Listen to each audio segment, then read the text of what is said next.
রাজধানীর তেজগাঁওয়ে চাঞ্চল্যকর জোড়া খুনের 10 দিন পার হলেও এখনো গ্রেফতার হয়নি কেউ। নিহতদের পরিবারের অভিযোগ, মামলা তুলে নিতে হুমকি দিচ্ছে আসামিরা। পুলিশের দাবি, জড়িতদের গ্রেফতারে চেষ্টা অব্যাহত আছে তাদের।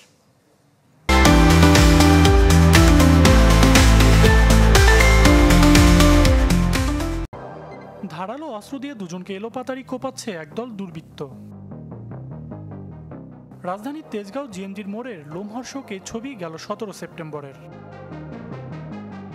রক্তক্ষরণে ঘটনাস্থলেই প্রাণ যায় ব্যবসায়ী নূর হোসেন জুয়েলের।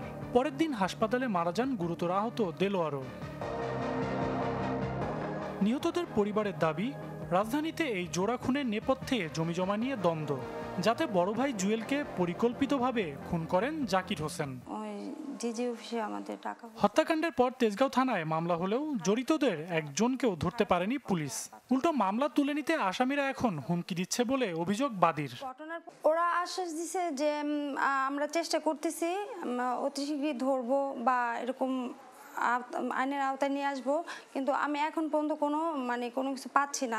আমি যে আসলে আওতায় আনবে বা এরকম কিছু, আমি ওরকম কিছু দেখতেছি না আর কি। এটা কয়েকদিনে পরিকল্পিতভাবে করা, কারণ কয়েকদিন ধরে শুনছি ওখানে ওরা মহড়া দিতেছিল, আয়সা পজিশন দেখতেছিল। আর মারা হয়েছে এমন টাইমে যখন মসজিদের চলতো, জামাতে দাঁড়াইছিল, তখনই মারা হয়েছে। যদি কেউ না থাকে তো একা বেরোয় না, আমার ফ্রেন্ডরা নিয়ে বেরোয়, তখন দু একটা ছেলে হুন্ডা দিয়ে এসে বলছে তোমায় মামলা উঠায় ফেললো, নাহলে আরো খারাপ পরিস্থিতি যাবে। পুলিশ বলছে, দায়ীদের গ্রেপ্তারে চেষ্টার কোনো ত্রুটি নেই, শিগগিরই আনা হবে আইনের আওতায়।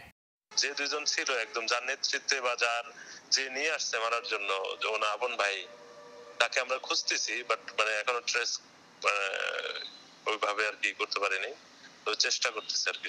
জুয়েল ও দেলোয়ার হত্যায় চিহ্নিত আসামিদের দ্রুতই গ্রেপ্তারের দাবি স্থানীয়দের।